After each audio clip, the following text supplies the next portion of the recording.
Okay, remember that they're changing my voice. Me personally, I'm extremely religious. The only titles that matter to me are titles that have to do with religion. Okay, my personal religion, which is universal, pinpoint, and moral precision. But I consider myself a great economist. I consider myself the best economist because I focus on what matters most.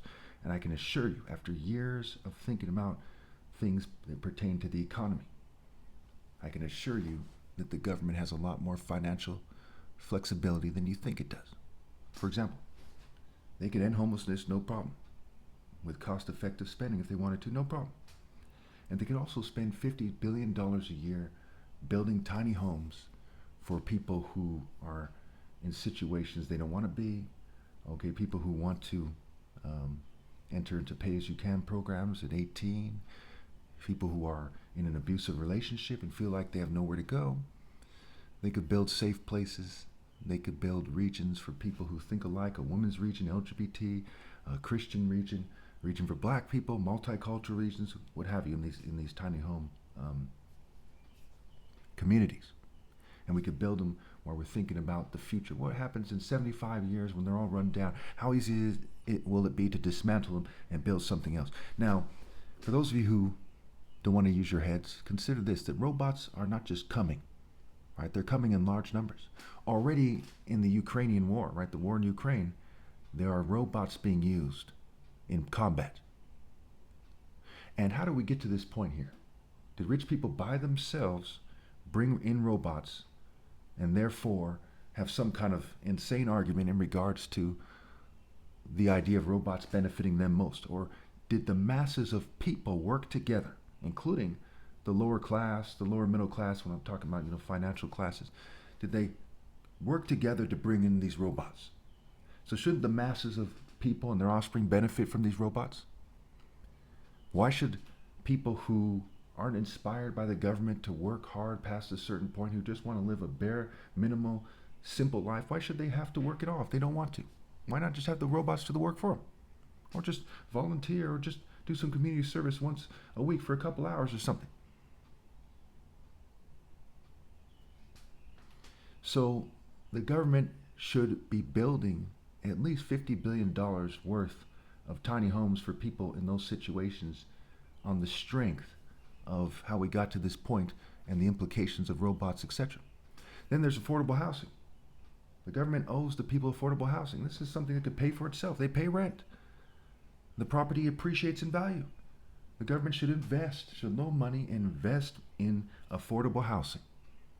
And they should build at least $200 billion worth of affordable housing a year, at least 2 million units a year. That's not even moving fast enough. They should be doing these things already. So you have to look at it with a good head on your shoulders to understand. You have to do the math here and say to yourself, you've done the math, you have a good head on your shoulders, and you're not going to be moved and misdirected by the lies you're given by the propaganda machine. I urge you all to stand firm for my plan and to realize that if you don't have your rights, that your life is pitiful. It's despicable. It's a joke. What kind of person isn't willing to die rather than be a slave? Now, I know this is hurtful because, everybody from every race, had ancestors that were slaves to some degree as far as anyone knows, right?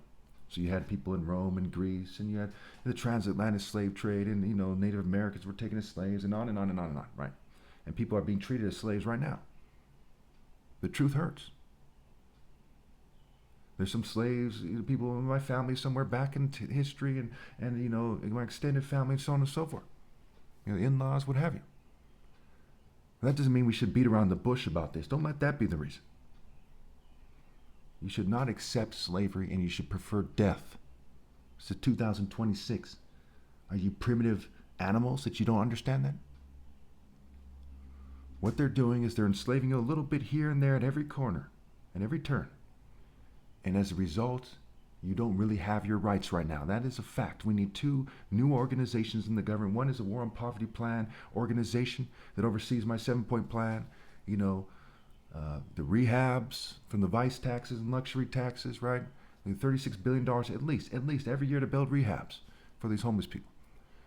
More money for law enforcement, more money for um, affordable housing on top of the affordable housing plan, mind you, a massive farming program. And it should have, we should have been done that. You know, that has to do with reinforcing food infrastructure. It has to do with feeding people. It's like 1 in 4 children go to bed hungry every night. 1 in 4 children or so. I mean, it's way out of control. There's 50,000 suicides a year. People are giving up, and a lot of the reason why it has to do with the economy. It also has to do with culture.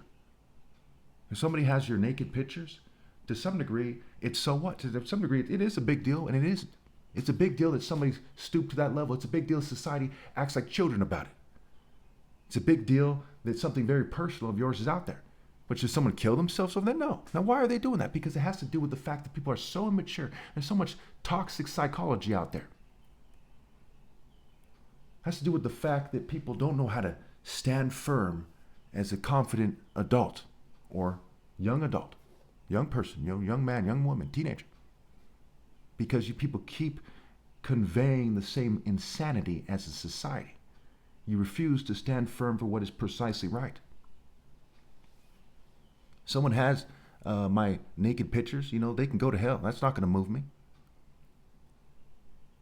Being somebody who's been sexually molested in various ways in my lifetime, I've never been kind of held down and raped like a prison movie or something, but I've been abused, in a similar way, in certain ways.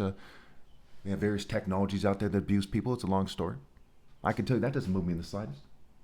I can also tell you that the type of people that hold that against somebody are scum. I'm the top martial artist ever.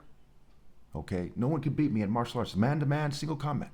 And I tell you, with the highest scale of being a man, that if you pick on a rape victim, okay, just because of that, at face value, that is despicable, that is punk, that is weak, I don't respect it at all, and you're a sick joke. You are the joke, not that person. It's that simple.